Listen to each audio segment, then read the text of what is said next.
My name is Jim Beatty. I'm the founder of the African American Golf Expo, which some of you experienced yesterday with the Diversity Roundtable, which by all accounts was a big hit, and I'm glad that everybody got a lot out of it. Last night we also had activities over at the Hyatt Regency, Florida Ballroom B and C, and we'll, pardon me, do that again this evening. Pardon me.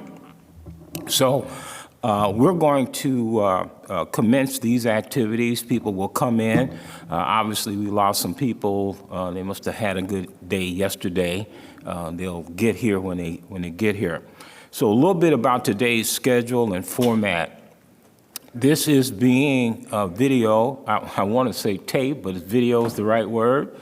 And our videographer and team is right back there. So to the speakers, this will be on the net within the next couple of days. So whether there's 1 or 2 or 200 people in here, just do what you need to do and know that thousands will see it, hopefully millions, once it's on the internet. So don't worry about the size of the room, but do use your presentation to your fullest. I want you to use this for your marketing purposes, for your fundraising purposes, and what have you. There will be a link up, and I'll make certain that you all get it. So today, we're going to talk about a few items. National Association of Black Golf Merchandisers. I'll talk just a couple of minutes about that. But next, we'll have Swing Pals of Durham, North Carolina, Black College Golf Coaches Association of America. And then at 11:30, we'll have a special award, what's called the Jerry Tardy Courage Award, that I hope you can attend. Our recipient this year will be Mr. Steve Mona, who's former CEO of the World Golf Foundation. After that, we'll have a presentation on the United Golfers Association and Veterans Adaptive Golf and Sports, Shady Rest Golf Club, and then the National Golf Player Development Foundation. Now, since we have the ability to do this, we're pivoting a bit. Dr. Renee Powell has joined us. Many of us just know her as Renee, but I do want to take time to introduce her. Her accomplishments are just too many to name, but I'll try with the 2 or 3 that I'm most familiar with. One, she was the second black LPGA player in the history of the game. The first was Althea Gibson, who has a connection with Shady Rest, but Renee was the second. And she was a captain at Ohio, was it Ohio State? Ohio University. And the Ohio State, okay. And have you been able to dot the I yet? No, I inducted into Ohio State Sports Hall of Fame. Ohio State Sports Hall of Fame. I was out on the field when the band was coming off, but they didn't allow me to dot the I. Well, I guess since they're national champions now, we're going to give you a little extra time as well, too.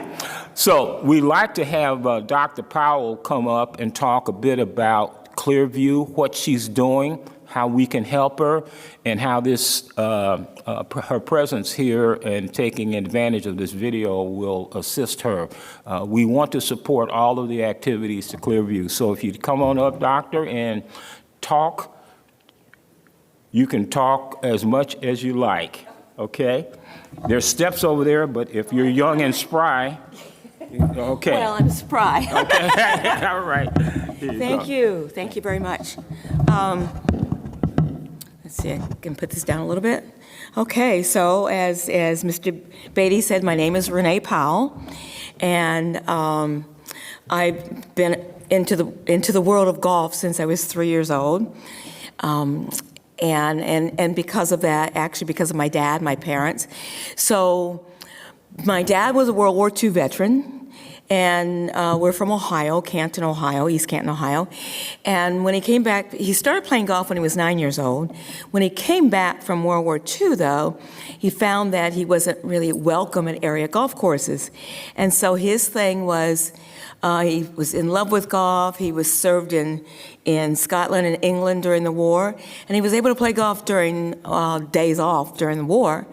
And when he came back, he thought that he would still be able to, that things would have changed in our country, and they hadn't at the time. His thing was to create an opportunity for all people to be able to play this game of golf that he loved. And so at the time, women were not welcome at golf courses much. Youth, juniors were not welcome, and certainly people of color were not welcome. And at the time, during those days, there were such things as the GI loan and GI bills, but they were only for white soldiers. But what my dad did, I mean, if you were black, you couldn't even get a GI loan to buy a house.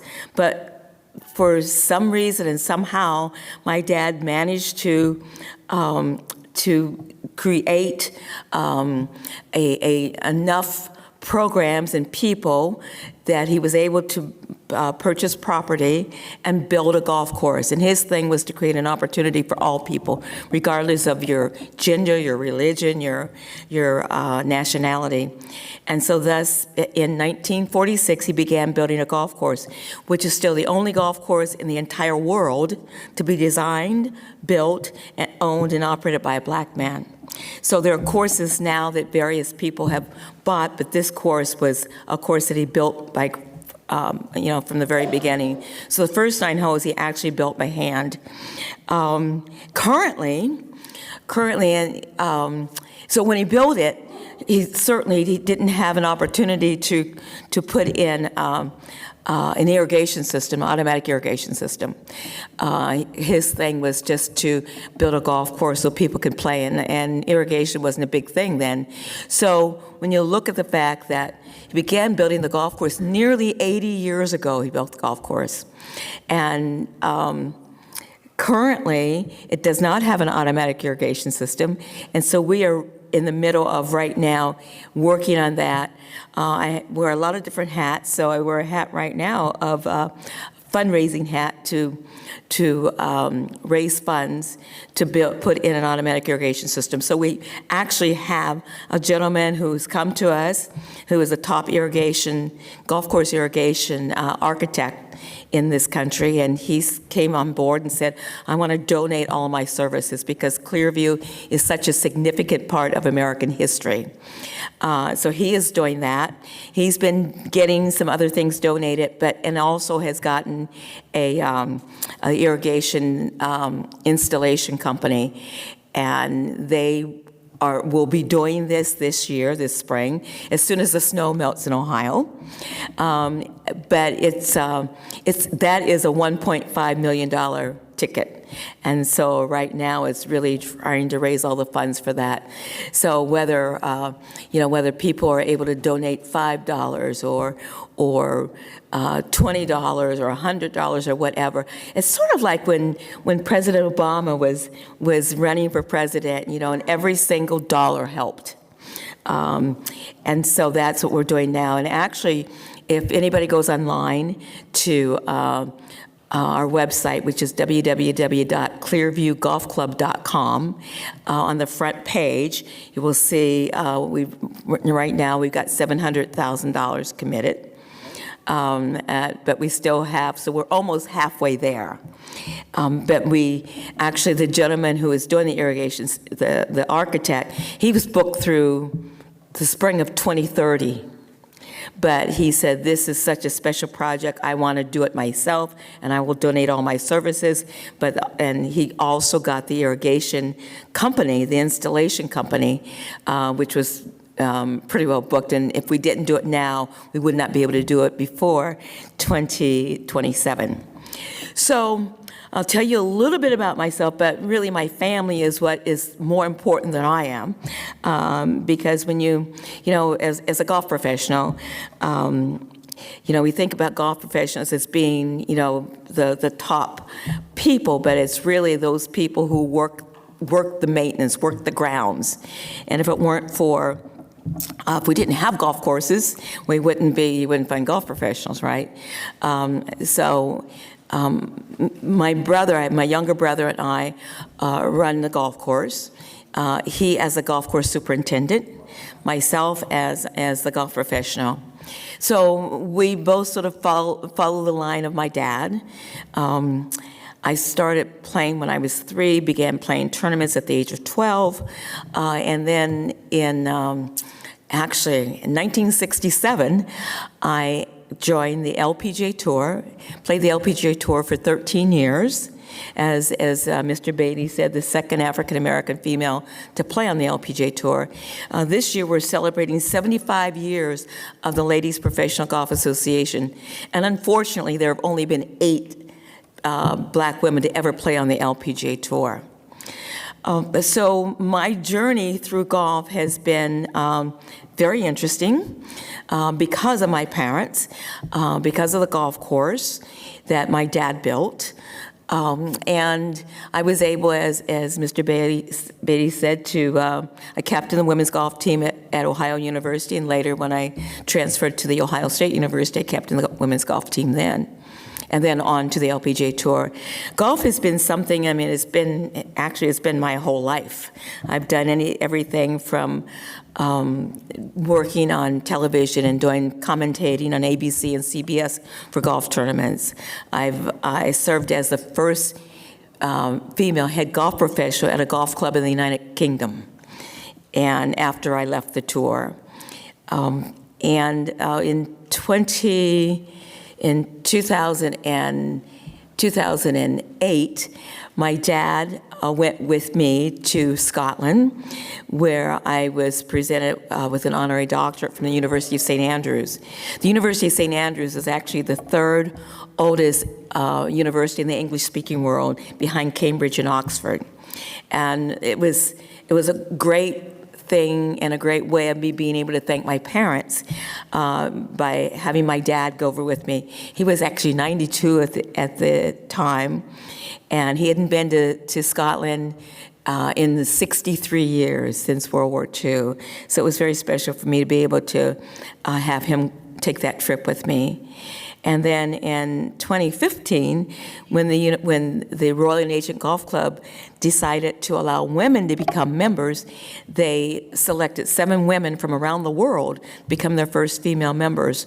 And actually, they selected 2 people from the United States, one being Louise Suggs, who at that time was the oldest founding member of the LPGA, and myself. So I've been a member of the RNA since 2016, and then in 2018, the University of St. Andrews, I got a phone call, and they said, we have a question to ask you, but you can't say no. And they said, we would like to name our newest building the Renee Powell Hall.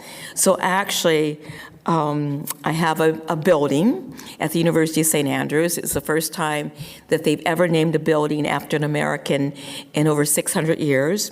So I always say, as Americans, it's all of our building. It's a residence hall. It has 204 suites, and then the university also has a golf tournament that the women put on, and they play for the Renee Powell Cup.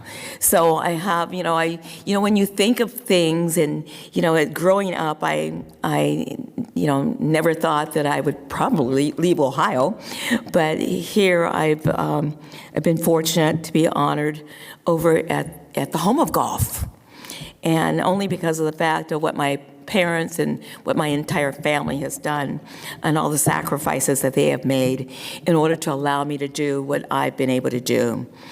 My family is very special to me.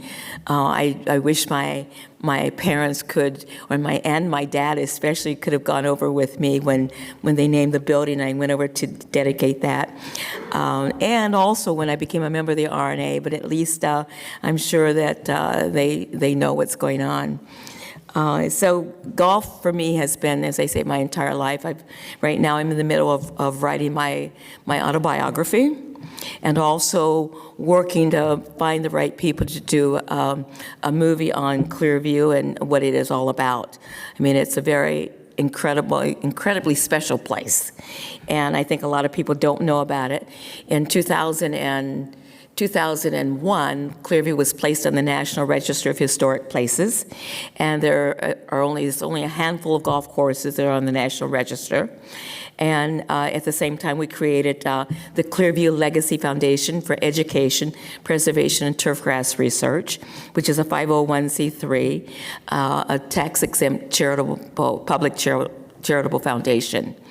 So anybody who wants to donate to our foundation, to what we're doing, we'd be happy to have you do that and pass the word on.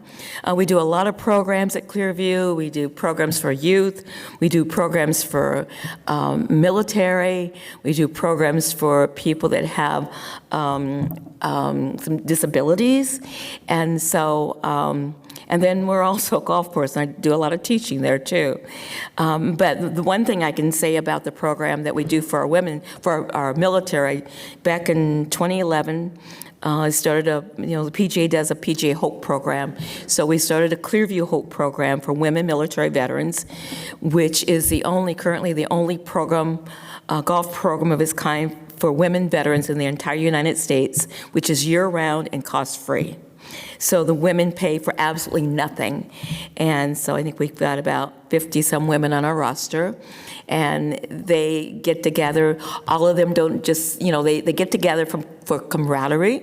And most of them play. There's a few that do not play, but they come to be a part of it because it's the one thing that they can do to get together with other women veterans. So we're, very blessed and pleased with the different programs and the fact that we have a military program that's going on. From my playing days, I've had an opportunity to travel a lot throughout the entire world. Actually, I've made 25 trips to the continent of Africa, taking golf to the indigenous people of the continent. Played for 4 years on the U.S. versus Japan team matches, won a tournament down in Australia. So golf has really taken me from my small town, and when I was growing up, it had 2 traffic lights. It now has 4, so you can go around the town, and it takes a little longer because at least you're going to hit at least 2 of the traffic lights.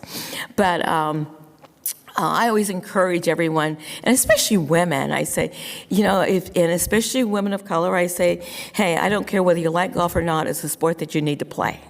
Because you never know what opportunities there are. And I think that if you can play golf at a decent level, no matter what career that you choose to go into, you're going to find that you're going to be able to go up the ladder a little bit more. So that's basically who I am. And I certainly appreciate the time that Jim Beatty has given me to talk here. So which website or where do people get in contact with you to make their donations? To make their donations, if they go to www.clearviewgolfclub.com, and on our website there is, you can donate. And if anybody wants to contact me at all, it's rpowell@clearviewgolfclub.com. Listen, please, everybody that will be watching this, courtesy of True Golf Network, we're in cyberspace and wherever other space we're going to be in, put your money where your mouth is. As a people, we talk a lot, but our actions sometimes are very questionable. And if you're going to get mad at me for being honest, then just get mad. But you can shut me up by putting some money on the website and supporting the good work that this lady and her family have been doing for quite some time. I've had the pleasure of meeting her father. I have a glove signed by her father, by her dad, that is hanging in my man room in my office. I'm so proud. And I have to tell you this, Renee, whenever I'm near you, I just get goosebumps. I'm not kidding you. We have a national and international treasure here, and please take time to introduce yourself. But listen, you can go on right now to this website. We can raise some money right now. We have to support Clearview. That's us. There's 16,000 golf courses in America. Less than 20 are owned by black folks. We have to help her and the family and us. And not only that, we need to go play there. She's right down the street from the Canton, Ohio, from the National Pro Football Hall of Fame. Pro Football Hall of Fame, of which you serve on the board, if I'm not mistaken. Well, I was on the board for about 8 years. I'm now emeritus on the board. Emeritus? but I'm on committees. You know, I drop her name, but she drops names too. Like her buddy, her late buddy, who we all love, Franco Harris with Pittsburgh, right? Right, so with the Steelers. Was on the board with her, and so we get to play there. I've been to Canton. I've played. Well, I didn't play. I watched some of the inductees play. So I want to tell you, this is historic, a national treasure. Renee, we are so thankful for you, and anything I can do at any time, you know, all you have to do is call me. Well, I appreciate that. Thank you very much. Thank you. Any questions for Renee, for anyone? This mic is live. I'd ask you to come up to the mic if you have a question. If not, but it's going to cost you $100 to ask a question. It's going to cost you $100. In your case, it's $500. So this is Jim Chechenio, who's with the Preserve Shady Rest Committee out in Scotch Plains, which was the first black-owned golf club in America. That's where Althea Gibson actually played tennis. It was golf and tennis. Yes, sir, but notice it's going to cost you money. I know. All right. Renee actually came to our tournament, and Lee Elder, when we had our first two tournaments. I don't know if it was the first or second one. Have some, incredible, like a picture of my father with Renee and our mayor, and it was a very special time for me as well. I wanted to ask you, I want to tell you that there's a guy that wants to do an autobiography about John Shippen right now, and I just texted him that we have a new person to do a really good documentary on it. Her name's Renee Powell. He's already done one on Althea Gibson and Arthur Ashe and a few other people, and I met him by chatting the chat with my Shady Rest hat on. But I just wanted to tell you that I'll get you in touch with him and in and around me. And I know that we have a lot of people that I'm approaching at Shady Rest. It's a perfect thing with our golf club and your father's. So when we were all at the USGA Hall of Fame and they dedicated the whole hallway to you in Clearview Country Club, that right now is the time that we can get this really, really done. It's the perfect time for me to get this done for you. Okay, well, thank you. Okay, with our club. Thank you so much, Jim. I appreciate it. Shady Rest, Preserve Shady Rest Committee. Any other questions? Renee, thank you again. Dr. Renee, thank you again. Renee, thank you. A round of applause for Renee, please. Thank you. Darling. Thank you, Thank you so much. That's easier that way. Okay, this is just fascinating. This was impromptu. She came into the room, sat down, and said, listen, let's do this. And she said, of course. And so I'd like for that to serve as an example that any of us and all of us can do something at any time. It doesn't have to be scripted, but as long as it's from the heart and it's meaningful, it's going to make a difference.